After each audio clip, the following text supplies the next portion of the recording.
Hi everyone, my name is Joshua and welcome to Northern Solar. In today's video we're going to be looking back at January 2024 at our house here in Cheshire to see if we can answer the question, are solar panels worth it? So there's quite a lot to get through as usual, so I'll jump straight into the presentation. So for those of you that are new to the channel, I always start with a little review of what we've got here on our roof in our house. We've got 8 kilowatt of solar. There's 4 kilowatt on the front, which faces west, and 4 kilowatt on the east, which is on the back of the house. So that's total 8 kilowatt of solar. We connect that to a 6 kilowatt SolarEdge inverter, and we have 13 kilowatt hours of Growatt battery storage.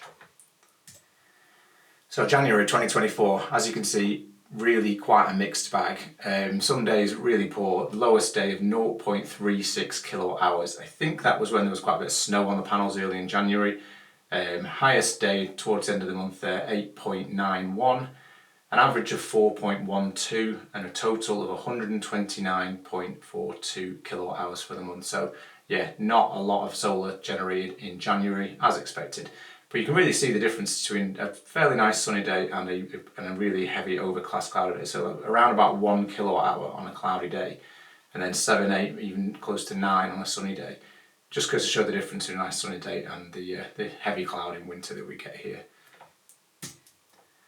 So what I've added to this month's video compared to previous months, I've actually got the predicted values from the SolarEdge software that generated the model for our system when we were getting it installed, and comparing that to what we actually produced is leading to some quite interesting numbers so far. So the predicted generation in January was 104.54, and that's just an average January. I don't know if we've had a better than average January in terms of weather. It really doesn't feel like it from here, but we've generated 129, so about 23.4% above the predicted January average. So difficult to know how much that really means, but it does feel like we're outperforming the model that we were given to start with. So we'll see how that goes for the rest of the year, comparing it to the generation. Looking at last year's figures, I think we're probably going to be okay beating the estimates by the look of it.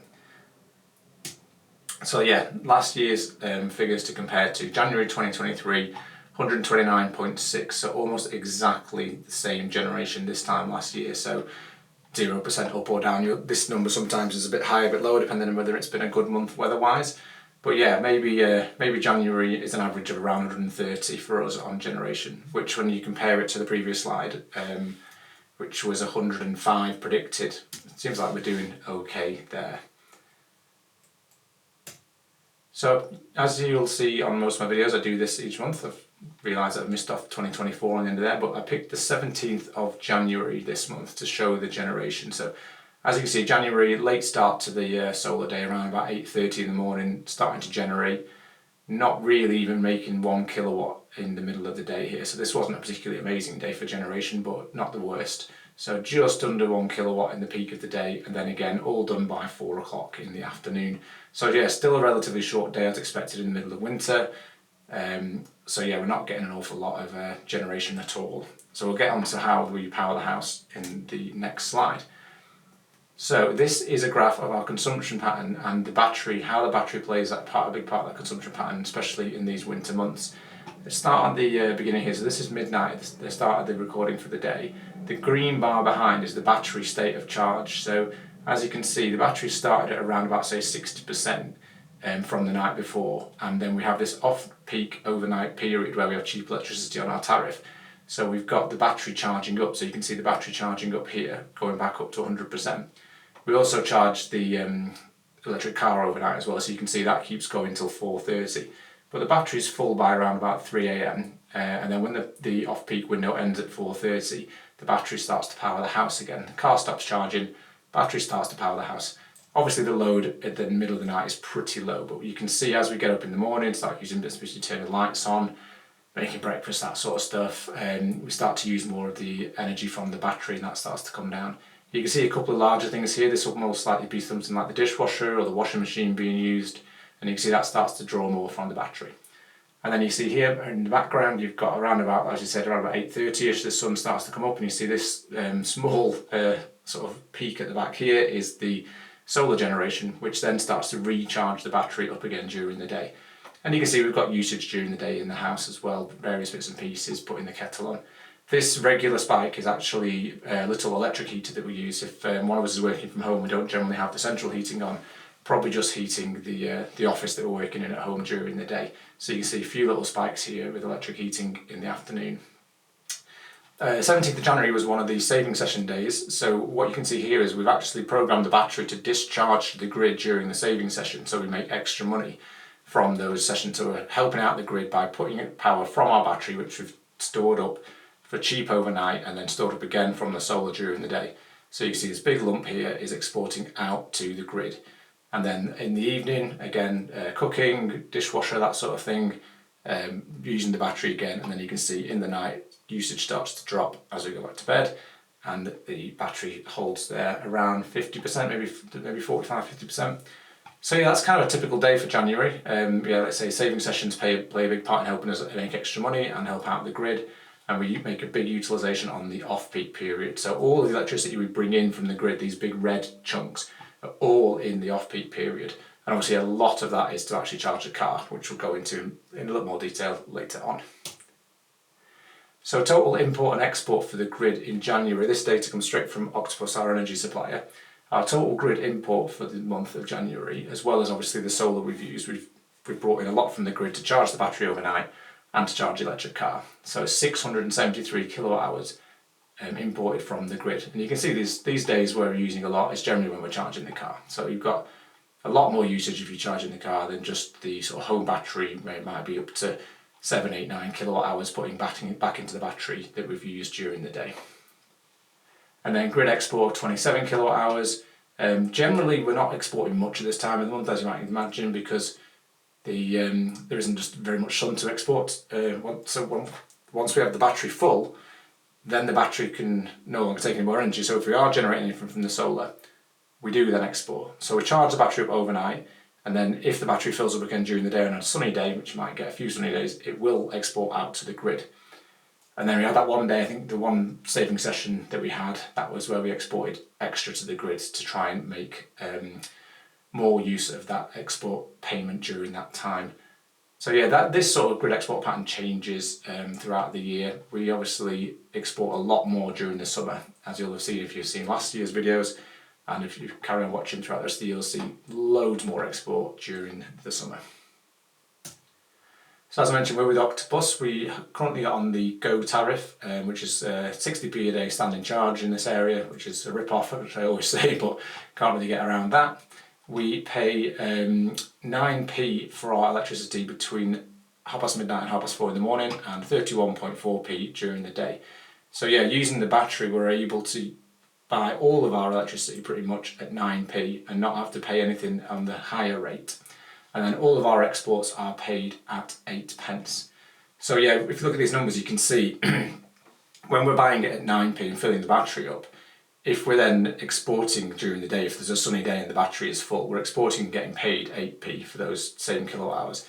So yeah, we lose 1p a kilowatt hour for everything that we export really at the moment, because we've had to buy it basically during the night in the first place. But it's better to have it that way round for us than running out of battery too early in the day and then having to pay 34p per kilowatt hour, or sorry, 31p per kilowatt hour if the battery's run out. So if we don't charge it enough, then it will run out. So generally our battery's big enough that we never run it out if we fully charge it overnight. So for at the moment on this tariff, that's the simplest way for us to make sure that we're getting the best deal for when we're buying electricity. So financials for the January 2024. Solar production, as we mentioned, was 129 kilowatt hours and 27 exported to the grid. So that means we consumed 102. So that means directly used or charging the home battery was 102 kilowatt hours. We consumed 673 from the grid, as I mentioned earlier, but only 13 of those were during the peak hours. 660 were during the off-peak hours at the cheaper rate. So this 13 kilowatt hours comes from occasionally we might have more electrical items on in the house than the battery and the solar can power at the same time. So occasionally there might be a few little moments where it has to draw little bits and pieces from the grid. And also the timing of the off-peak window and the charging the car. Sometimes there's like a minute or two lag here and there where you might end up drawing a little bit from the grid too early or too late in the window. So Across the month though, that's a pretty small fraction, as we'll see. So yeah, our total consumption in the property, including the house and both electric cars, 775 kilowatt hours. Let me break that down into export and consumption. We consumed 77.7% of what we generated, and we exported 21.3%. And as you can see, the peak time grid usage at just under 2%, 1.7% of peak time grid usage. Almost all of our usage is from off-peak grid at this time of the year, of 85.18%, and then solar directly used from the solar and the battery of 13.11. So yeah, at this time of year, the solar and the battery the solar itself and charging the battery with the solar isn't providing an awful lot. The battery and the off-peak grid that we have overnight is providing most of the bulk of the energy that we need. And also a lot of that is charging the car. We'll go into that in a little more detail later. So what you'll find then for costs with and without solar. So we know the cost with solar because that's what we've paid. Without solar, it's quite difficult. We have to make an assumption about what we would have used and at what times of day and what it would have cost. So standing charge would have been the same at £18.66 per month. The cost of our grid usage is the big one. So we paid £63.53 for our grid usage. Our estimated grid usage, if we didn't have solar, would have been £139.14. And that's based on a few assumptions that I can go into later on, which is essentially what we would have been able to shift into the overnight period, say charging the car and maybe doing the dishwasher or the washing machine overnight if we could. It's roughly 50%. So you might be able to use 50% of your energy from the grid during the day and 50% of your energy from the grid at night. It's hard to really make that very accurate, so it's difficult to calculate these savings. What it leads to though is a net electricity cost. So the total electricity cost here, £82.19 with the solar, or £157.79 without the solar. We earn £2.20 for our export payments, obviously not very much at this time of year, but that does increase a lot during the summer months.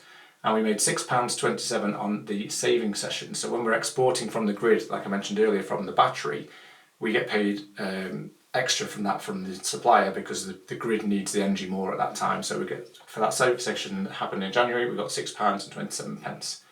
So overall, that's a net electricity cost of £73.72 for the month of January, compared to what we estimate electricity cost for January if we didn't have solar would have been £157.79. So yeah, the difference between those two are monthly saving of £84.07, which isn't amazing to be honest. It's January. We're not able to generate very much, and we're using quite a lot of electricity from the grid. Even at the cheap rate, we're having to charge the car and we're having to charge the home battery. So £84.07 saved. If you look at our overall cost and the amount that we consumed for that money, so 775 kilowatt hours consumed and a cost of £73.72, that worked out at 7p per kilowatt hour if you ignore the standing charge. So let's say this £84 minus the standing charge, which you can't really get away from, the cost per kilowatt hour was 7p, which is pretty much the same as our off-peak rate, but it's shifted slightly because we were able to consume some from the solar. So yeah, pretty cheap rate overall per kilowatt hour. So comparing January 2023 last year with 2024 this year, you can see the generation was almost exactly the same, so was the export, so was the consumption. Our grid consumption was slightly lower this year. Maybe didn't have to charge the battery quite as much, maybe a little less charging on the electric cars. Our peak time grid consumption was higher though. Again, it's 41%, but it's only 4 kilowatt hours, so it's not really relevant. And then our off-peak grid consumption, yeah, a little bit lower, so maybe not quite as much car charging. So our overall consumption marginally less, pretty much exactly the same in terms of consumption and export, and again, very, very similar for grid usage and solar usage. This costs, obviously the cost of the standing charge went up in the last year, so that's marginally higher. Cost of grid usage went up. I think even though we used, as you can see, slightly less, the cost has gone up slightly from what we were paying last year. So our electricity cost has gone up. We made a little bit, 91% more, but essentially £1 more on exports. We made £6 more on saving sessions. So our net electricity cost is slightly higher. Our assumed cost without solar, so this is where it's sort of hard to judge. So obviously last year I was assuming that our cost would have been £246.32 for what we used from the grid.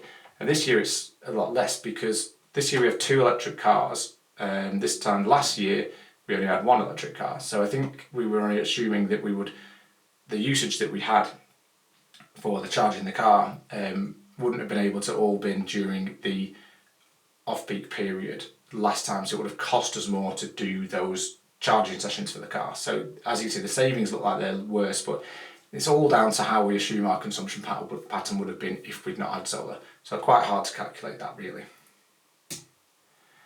Leading on to payback, everyone always asks about sort of payback times, and again it's very difficult to calculate payback, and it's always quite the contentious thing in the comment section. A lot of people asking or saying how it should be done, and it's really interesting to see how different people take it into account.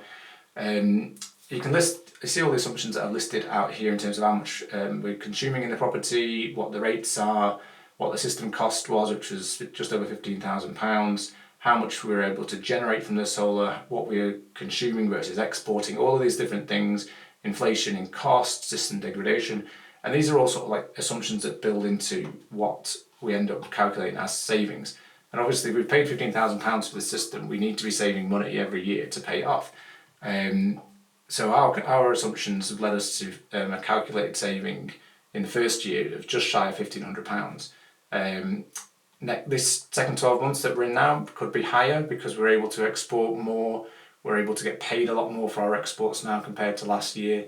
There's now saving sessions to take into account, but I think the grid price is due to come down later this year, so maybe we might end up having less savings compared to what we would have to pay if we didn't have solar. So again, it's very difficult to calculate that. But yeah, we're looking at a break-even point somewhere around 8 years, between 7 and 8 years, which is, I think that's right, 8th year. Yeah, turning a profit in the 8th year. So somewhere between 7 and 8 years will be breaking even. And the other thing to consider is what else you could do with that money. Yes, we paid £15,000 about 18 months ago now for this solar system. You could invest that in an interest account or stocks and shares, or I don't know, anything like investment things. We calculate that is with these NPVs and IRRs, which I've been learning more about, and based on these figures you can run these calculations and get these outputs. It might not mean anything to anybody else, but the internal rate of return is measured at 16%, which seems pretty good to me. I don't think you're going to get 16% in a bank account anywhere else, and I don't think you're going to see much more of a return. I mean, when we bought these solar panels, interest rates in savings accounts were fractions of a percent, I think, and obviously interest rates have gone up now, which is good for people that have got savings, but this seemed like a good place to put our money. We borrowed some of the money on an interest-free credit card to pay for the installation as well. So some of our own money, some on an interest-free credit card, which is now paid off. So it's all kind of money spent now. So now we're just waiting for that return to come back, probably another 6 years or whatever it is, until we start seeing it. And then hopefully after that, we can just let the panels keep generating and saving money every month. All of these are on a link in the description if anyone wants to download them and play around with the assumptions and see what might be best for them. But yeah, I do recommend looking at these sort of sums if you're looking at getting solar for yourself. Moving on to the electric cars, we have a little Renault Zoe, which this month did 526 miles at an average of 3.8 miles per kilowatt hour. That's pretty inefficient this month. It's been quite cold, and I've done lots more sort of shorter journeys rather than sort of more longer motorway journeys, which tend to get a bit more efficiency. So yeah, car's cold, go in a short drive, and by the time it's warmed up, you finish the drive. So not always that efficient at this time of year. Total charging into the Zoe was 127.6 kilowatt hours. Only 67.8 of those were at home, which cost us 9p a unit overnight, so a total cost of £6.10. 59.7 kilowatt hours those were done at work for me, which is very luckily costs £0 to charge at work. Again, very fortunate to be able to do that, but it really is helping us save money on fuel. I didn't do any public charging in the Zoe this month, so no expensive charging there. So overall cost of £6.10, which is just over 1p per mile. If we assumed I was driving a 40 mile per gallon petrol car at £1.40 a litre in January, 526 miles would have cost me £83.69, so £77.59 saved in January for the Renault Zoe. Our newer car that we got midway through last year, the Volvo C40, we did 967 miles at 2.63 miles per kilowatt. Again, not as efficient as the Zoe, but it's a much heavier, bulkier, much more comfortable, nice to drive car. Nothing wrong with the Zoe, but this one's just a little bit nicer to drive. Again, home charging in there, 277 kilowatt hours, cost 9 pence per kilowatt hour, £24.98. 90 kilowatt hours put in at work, a cost of £0.0. So average cost per mile of 2.6p. Again, assuming a 40 mile per gallon petrol equivalent car, £1.40 a litre, those 967 miles would have cost £153.89. So £128.91 saved in December. Oh, that should say January. I'll definitely not change that one. Sorry about that should say January. Yeah, so that's pretty much it. At the end of the videos, as everyone probably knows who's watched me before, I like to do a little plug for Octoplus. I don't work for Octoplus, but I've been a customer for them for quite a long time now, and they've always been really good for me in terms of getting me a good tariff and good data to be able to analyse what's going on with my energy and how to save money for myself. If you are considering getting solar or electric vehicle or just switching supplier in general, I'd highly recommend checking out Octoplus. If you do want to move over to Octoplus, please consider using this link in the description. You'll get a £50 credit on your bill and I will get a £50 credit on my bill. Massive thank you to those of you that have used the credit. It's made a big difference for us being able to pay for the central heating over the winter. It's been pretty cold in the house, so we'll be able to use that credit to help pay for the gas bill.